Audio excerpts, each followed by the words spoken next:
기도드립니다. 아멘.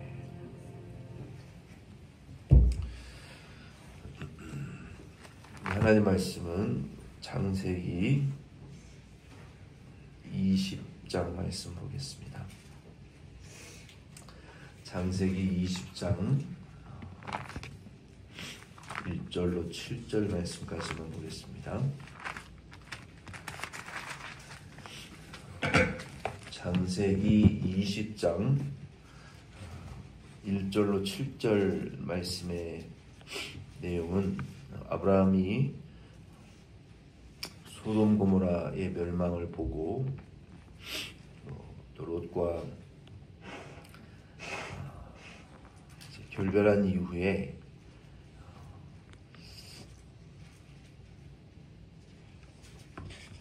무슨 이유인지는 모르겠지만 또 하나님의 약속의 땅을 떠나는 일이 일어났습니다. 아브라함이 하나님이 주신 그 약속의 땅을 헤브론 마므리 상수리 숲을 근처에 하나님께서 나타나셨던 그 헤브론이라는 그 지역 가나안 땅에 살 때는 하나님이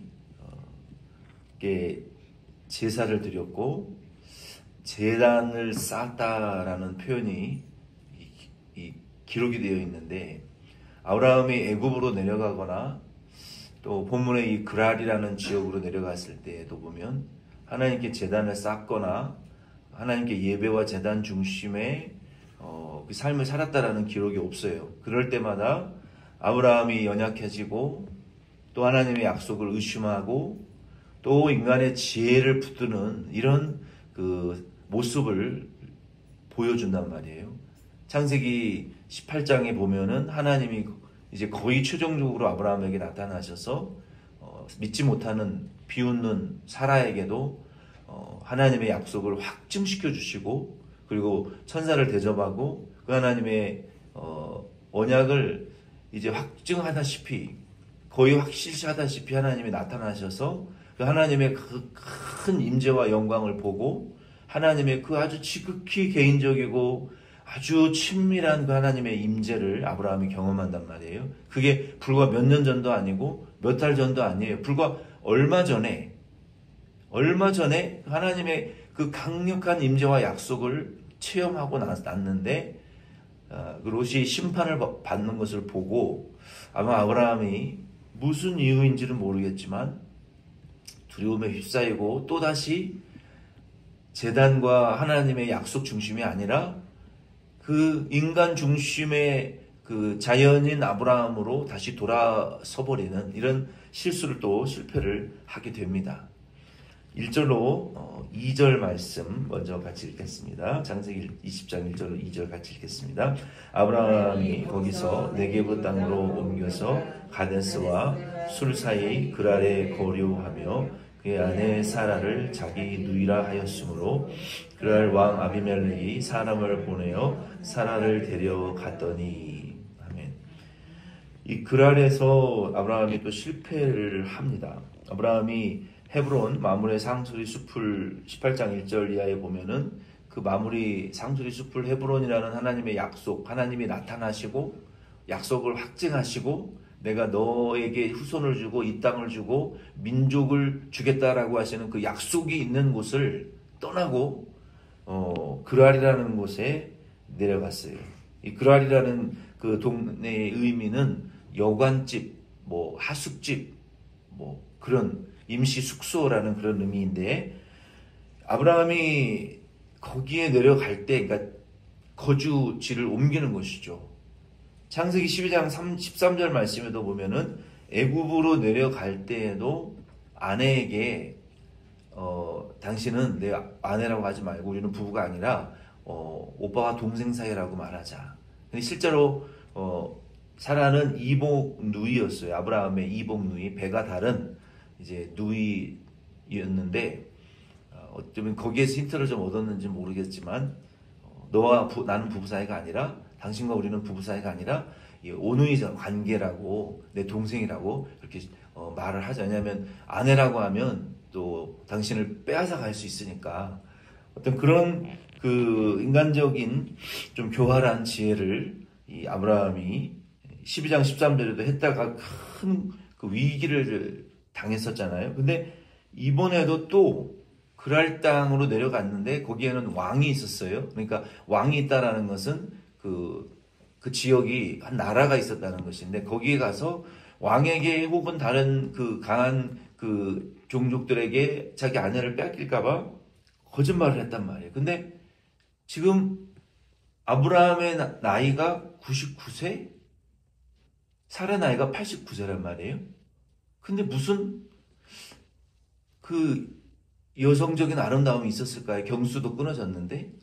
좀 이해가 안 되는 구절이긴 하지만, 그만큼 아내가 그 자기의 그 아내에 대한 이 집착, 어떤 그것을 뺏길 것에 대한 두려움이 강했다.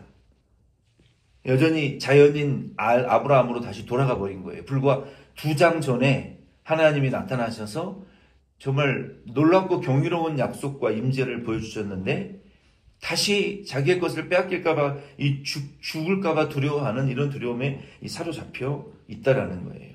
창세기 18장, 19장에 하나님이 그렇게 하나님 앞에 서서 정말 성인과 같이 정말 놀랍도록 위대한 아브라함의 믿음의 모습을 보여줬던 아브라함이 여기 20장 말씀에 보면은 놀랍도록 소심하고 놀랍도록 교활한 아내라고 할 수 없는 이런 이 교활하고 소극적인 소심한 아브라함의 모습을 우리가 볼 수 있어요. 그리고 거기에 가서 그 아래에서 먼저 제단을 쌓거나 하나님을 찾고 부르짖었다라는 기록도 없습니다.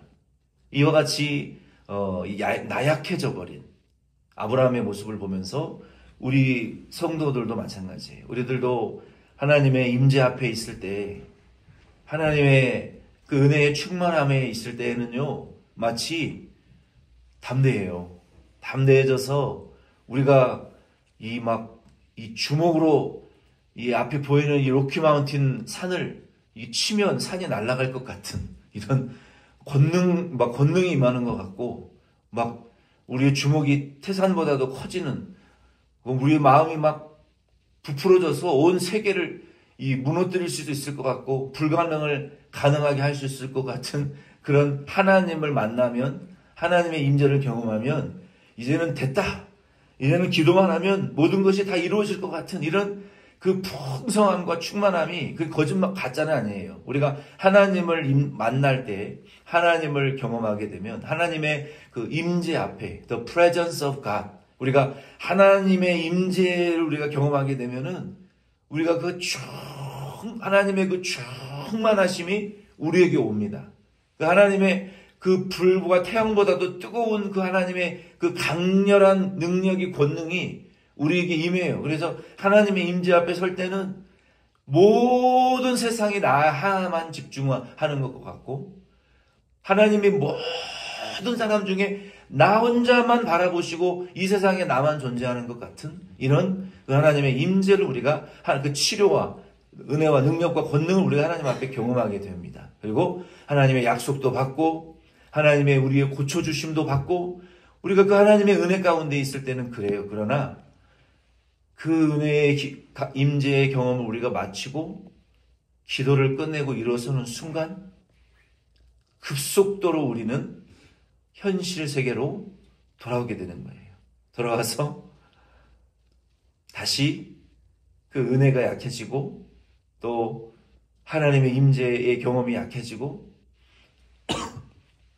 현실의 문제들이 점점 더 커지고, 생활의 염려와 돈의 염려로 우리의 압도되어져서 우리는 다시 은혜 받기 이전보다 더 타락한 자로 나락으로 떨어지는 경험을 평생에 하는 거예요. 평생에 신앙생활을. 그래서 우리가 다시 또 회복되어지기 위해서 하나님 앞에 엎드려지고, 다시 하나님의 임재를 경험하기 위해서 또 우리가 기도하는 거예요. 하나님의 그 은혜와 권능으로 이 죄와 나 자신을 이기면서 신앙생활, 하나님의 뜻을 조금씩 전진하기 위해서, 그래서 우리가 기도가 필요한 거예요. 아브라함도 아마 하나님의 은혜와 임재를 경험해 본 분들은 알아요. 그 은혜와 임재를 경험해 본 이후에 이 세상에서 살아가는 인생이 이유 없이 허무하고 고독하고 하나님의 임재 안에서 멀어질 때 외롭고 쓸쓸해지는, 그것이 우리가 육체의 죄성을 입고 있는 인간의 본성이 다시 나오기 때문에 다시 충만해지기 전까지는 또 고독하고 또 외롭고 또 쓸쓸하고 또 자연인의 모습으로 돌아가는 자기의 모습을, 실패하는 모습을 보고 우리도 아브라함처럼 될 수밖에 없어요. 아브라함이 이상한 것이 아니라 그것이 죄인의 정상적인 모습이에요. 우리도 하나님의 임재와 은혜 안에 있을 때뿐만 아니라 다시 실패하고 자연인의 모습으로 또 돌아가서 죄의 또 유혹을 받고 세상을 살아갈 때라도 아브라함도 그랬구나. 우리가 아브라함처럼 하나님의 권능과 임재를 경험했습니까? 아브라함은 하나님의 얼굴을 직접 대면했다라고, 하나님의 음성을 직접 듣고 하나님의 얼굴을 가리웠지만 하나님을 대면하는, 하나님이 지극히 큰 상급과 방패로 나타나셔서 하나님과 대화를 나누고 소돔 고모라 멸망을 막아달라고 하나님 앞에 중보기도를 했던, 그렇게 놀랍도록 하나님의 임재를 경험했던 분인데도 또다시 완전히 교활하고 소심한 사람으로 나락으로 떨어지는 아브라함의 모습을 불과 18장에서 20장에서 우리가 보게 되잖아요.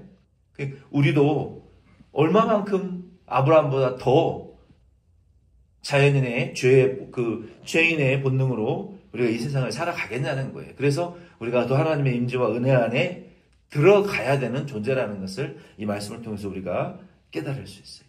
3절로 7절 같이 읽겠습니다. 그 밤에 하나님이 아브라함에게 현몽하시고 그에게 이르시되 내가 데려간 이 여인으로 말미암아 내가 죽으리니 그는 남편이 있는 여자임이라. 아비멜렉이 그 여인을 가까이 하지 아니하였으므로 그가 대답하되 주여 주께서 의로운 백성도 멸하시나이까. 그가 나에게 이는 내 누이라고 하지 아니하였나이까. 그 여인도 그는 내 오랍이라 하였사오니 나는 온전한 마음과 깨끗한 손으로 이렇게 하였나이다. 하나님이 꿈에 또 그에게 이르시되 내가 온전한 마음으로 이렇게 한 줄을 나도 알았으므로 너를 막아 내게 범죄하지 아니하게 하였나니 여인에게 가까이 하지 못하게 함이 이 때문이라. 이제 그 사람의 아내를 돌려보내라. 그는 선지자라. 그가 너를 위하여 기도하리니 내가 살려니와 내가 돌려보내지 아니하면 너와 내게 속한 자가 다 반드시 죽을 줄 알지니라. 아멘. 참 놀라운 것은 하나님이 지금 이 이방인의 왕 아비멜렉의 꿈에 나타나셔서 이렇게 지금 많은 대화를 지금 하나님이 나누신다는 거예요. 그럼 하나님이 믿지 않는 이방인들과도 대화하시고 그들에게도 꿈과 환상을 보여주시네? 어떻게 그럴 수 있지? 이거 지금 그랄 왕 아비멜렉, 아브라함에게 하신 말씀이 아니에요. 이렇게 긴 대화를 꿈 중에 하나님이 너가 데려온 그 여자는 아브라함의 아내다. 너 만약에 돌려보내주지 않으면 너와 너 나라 전체가 다 죽을 것이다. 하나님 죽이시겠다는 거예요. 그만큼 하나님이 아브라함을 통해서 하시는 일이 놀랍도록 위대하고 놀랍도록 큰 구원의 역사를 지금 하고 계신다는 거예요. 그래서 그 일을 방해하는 아비멜렉을 고의로 아내인 것을 알고도 빼앗아 온 것이 않았기 때문에 그나마 죽지 않은 것이지, 아내인 것을 알면서도 빼들어 왔으면 하나님이 아비멜렉과 그 족속을 다 죽이셨을 거예요. 왜? 그 정도로 하나님이 아브라함을 통해서 하시는 장차 예수 그리스도를 통해서 택한 죄인들을 구원하시기 위한 하나님의 그 구원의 일을 방해하는 사람을 하나님이 그만큼 엄중하게 다루신다는 것을 우리는 깨달으셔야 돼요. 그 일을 방해하거나 우리가 하나님에게 예배드리지 못하게 방해하는 일, 하나님이 아브라함과 아비멜렉을 다루시는 경중의 정도로 다루신다는 것을 여러분 아셔야 돼요. 아비멜렉의 일가를 죽이실 만큼 예배드리는 일이 중요한 거예요. 말씀 듣고 전하는 일이 그만큼 중요한 일이고 내게 주신 사명이 그만큼 중요하다는 것을 우리가 깨달으셔야 돼요. 하나님이 엘리의 두 제사장의 아들은 죽이셨지만 엘리와 함께 사무엘상 2장 말씀에 두 번이나 그 대여섯 살, 예닐곱 살밖에 되지 않은 어린 사무엘이 여호와를 섬겼다라고 성경이 기록한 일은 예배 성전에 불이 꺼지지 않도록 그 불을 밤새 지키는 일을 한 어린아이를 하나님 섬겼다고 말씀하신 이유가 뭡니까? 오늘 우리도 우리의 교회에 기도의 등불이 꺼트리지 않도록 조심하셔야 돼요. 우리 교회의 예배의 등불이 꺼지지 아니하도록 조심하셔야 돼요. 우리 교회의 기도와 사명의 등불이 하나님 앞에 섬기고 양육받고 제자 양육받고 흘러 넘치는 이 등불이, 이 등잔의 등불이 꺼지지 아니하도록 하나님 기름을, 성령의 충만함의 기름을 내게 부어주시옵소서. 우리 가정에 이 기도의 등불이, 내 가족들의 기도의, 영혼의 기도의 등불이 꺼지지 아니하도록, 생명의 등불이 꺼지지 아니하도록 오늘 이 주님 앞에 나온 저와 여러분들은 하나님 기름을 부어주시옵소서. 하나님 죄를 사해 주시옵소서. 우리 교회와 가족들의 영혼의 등불이 꺼지지 않도록, 죽지 않도록 그 일을 하는 게 여호와 섬기는 일이라고요. 해외 선교 대단한 일 하는 거 하나님 지금 우리에게 관심 없고 중요하지 않아요. 우리 중요한 것은 우리 교회에 지금 풍전등화 앞에 이 등불이 꺼질락 말락하는 생명, 기도와 사명과 예배와 우리 교회의 이 은혜의 줄기의 등불이 꺼질락 말락하는 이 시점에 이 등불이 꺼지지 아니하도록 성령의 기름 부으심이 우리에게 와 부어져서 그 불길이 예배와 기도와 하나님 제자 양육과 흘러 넘침의 성령의 역사가 우리 가운데 흘러 넘치도록 그 기름 부으심이 성령의 충만함이 임하도록 지금 꺼질락 말락 풍전등화란 말이에요. 그 등불이 꺼져버리면 모든 생명 끝나는 거니까 하나님 그 등불이 절대로 꺼지지 아니하도록 우리 교회와 가족들의 이 등불을 지켜주시옵소서라고 기름 부으심을 간구해야 되는 상황이란 말이에요. 그것이 여호와를 섬기는 거라고요. 그래서 우리는 하나님의 이 구원운동을 방해했던 아비멜렉을 다 죽이시려고 했던 하나님의 그 엄중한 말씀 앞에 우리도 하나님이 우리 교회의 영혼의 구원의 운동을 내가 기름을 부어서 불을 붙이는 사람인가, 후 불어서 그 영혼을 죽여버리는 사람인가를 우리가 구분하고 좀 생각해 봐야 돼요. 영혼을 살려내고 있는 사람인가, 지금 내 영혼을 내가 지금 살려내는 사람인가? 하나님이 내 영혼과 몸의 주인이란 말이에요. 모든 것에 내게 영생 주셨잖아요. 예수의 피로 생명 영생 한 달란트 주셨잖아요. 근데 우리가 눈이 어두워서 영혼을 성장시키고 자라나게 하지 못하고 기도로 자라나게 만들어야 되고 말씀을 영의 양식을 먹여서 자라나게 만들어야 되고 성령의 간구하심으로 도우심으로 우리의 영혼이 자라나야 되는데 구원은 받았는데 내가 내 영혼을 죽이는 자인가 살리는 자인가 잘 생각해 보세요. 내 영혼이 예수 닮게 하는 자인가 마귀를 닮아가게 하는 자인가 돌아보세요. 내 영혼은 내가 주인이 아니에요. 하나님의 것이에요. 내 영혼에게 영생 주신 하나님이 마지막 날에 내가 너에게 영생을 줬는데 그 영혼과도 궁생한 내 영혼을 내가 어떻게 했느냐 따지는 회개하는 어카운트하는 때가 온다고요. 그래서 우리는 하나님 하시는 일을 도와드리는 자가 돼야 돼요. 그리고 하나님이 아비멜렉의 꿈속에서 네가 모르고 한 거 내가 안다. 의인도 멸하십니까? 의인의 나라도 멸하십니까? 그래서 내가 사라를 범하지 못하게 막은 것이다. 아마 하나님이 아비멜렉 가문에 어떤 질병을 내리신 것 같아요. 그래서 정신 차릴 수 없도록 감히 사라를 가까이 하지 못하도록 하나님이 무슨 질병과 어떤 재앙을 내리신 것 같아요. 그리고 모든 여인이 경수가 끊어져 버리고 젊은 여자로부터 노년에 이르는 것까지 아이를 임신할 수 없는 상태가 되어버렸어요. 그들이 느낄 정도로 몸에 우리의 이제는 생명 잉태하는 것이 끝났구나라고 할 정도로 여기 이 7절 이하의 말씀에 보면은 하나님이 아브라함의 기도를 받고 모든 불임을 하나님이 치료해 주셨다라고 말하고 있어요. 그러니까 무엇인가가 지금 재앙이 임한 거예요.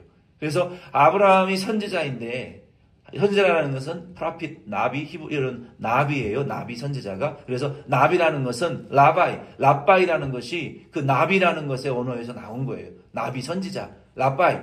그런 관련이 있는데 선지자는 하나님의 입을 대언하는 자인데 하나님의 뜻을 대신 말하는 자인데 하나님이 하시는 그 구원의 운동을 지금 아브라함을 통해서 대신 보여주는 행하는 사람의 아내를 데려갔으니 하나님이 그 사라를 통해서 족을 통해서 낳은 아들도 아니고 89세 된 그 이제는 90세 된 그리고 100세 된 아브라함과 사라를 통해서 그들을 통해서 메시아가 탄생해야 되는데 그 여자를 데려가서 범하려고 했으니 하나님이 얼마나 진노하셨을 거예요. 그래서 선지자가 너를 위해서 기도해 주지 않으면 너는 하나님의 벌을 용서하지 못한다라는 말을 듣고 아비멜렉이 이제 8절 이하의 말씀에 보면 아브라함에게 찾아가서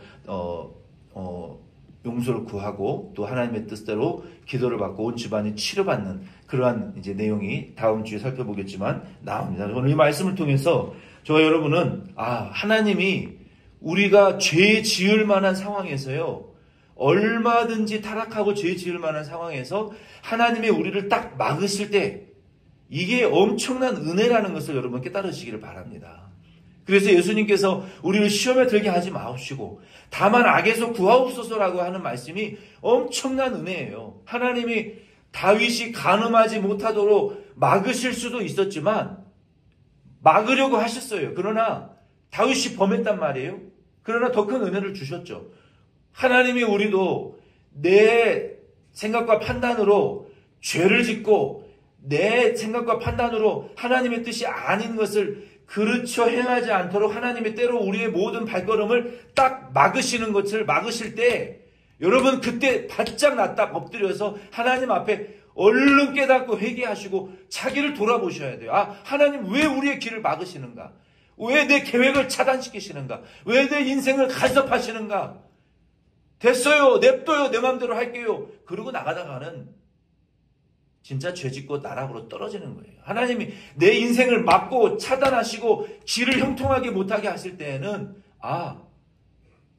이거 은혜구나. 하나님이 나 죄짓게 못하게 하시는구나. 하나님이 나 더 나락으로 떨어지지 못하도록 나를 지금 간섭하시는구나.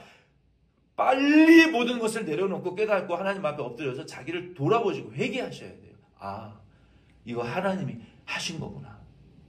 하나님이 안 되게 하신 거고 하나님이 가지 말라고 하시는 거고 하나님이 더 이상 낭떠러지 앞에서 나를 지금 급정거시키시는 것이구나. 그래서 다윗도 시편 40편 20절 말씀해 보면은 나를 기가 막힐 웅덩이와 수렁에서 끌어올리시고 내 발을 반석 위에 두사 내 걸음을 견고하게 하셨도다. 중동 지방에는 유대 지방에는 그 기름 부덩이들이 많아요.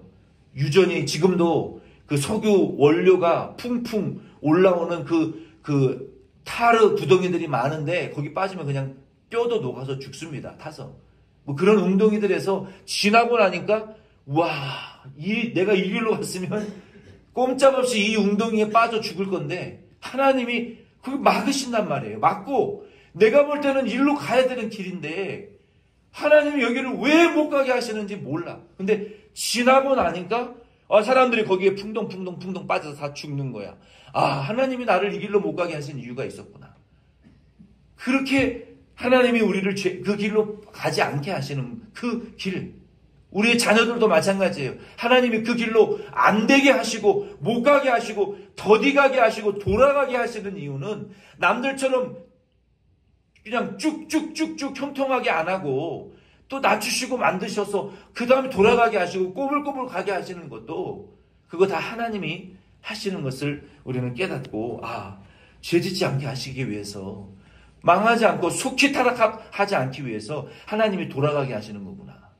나를 낮추시고 광야에 몰아내셔서 겸손하게 하시고 하나님께 가까이 하셔서 만들어진 다음에 받게 하신 이후에 우리를 쓰임받게 하기 위해서 단단하게 하기 위해서 우리를 이렇게 인도하시는 거구나. 우리는 깨달으시고 오늘 이 두 가지입니다. 하나님이 아브라함과 같이 은혜 받은 이후에 하나님의 임재를 경험한 이후에 우리는 자연인으로 낮아질 때가 있어요.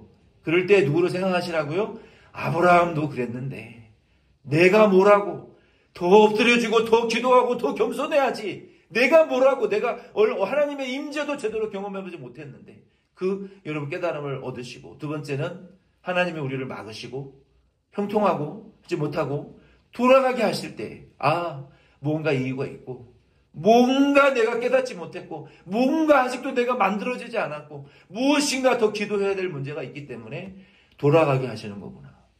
잠시 내려놓고 엎드려주라고 말씀하시는 거구나. 이것을 깨달으시고 아브라함과 같이 우리도 이와 같은 은혜를 누리실 수 있는 저와 여러분 되기를 바랍니다.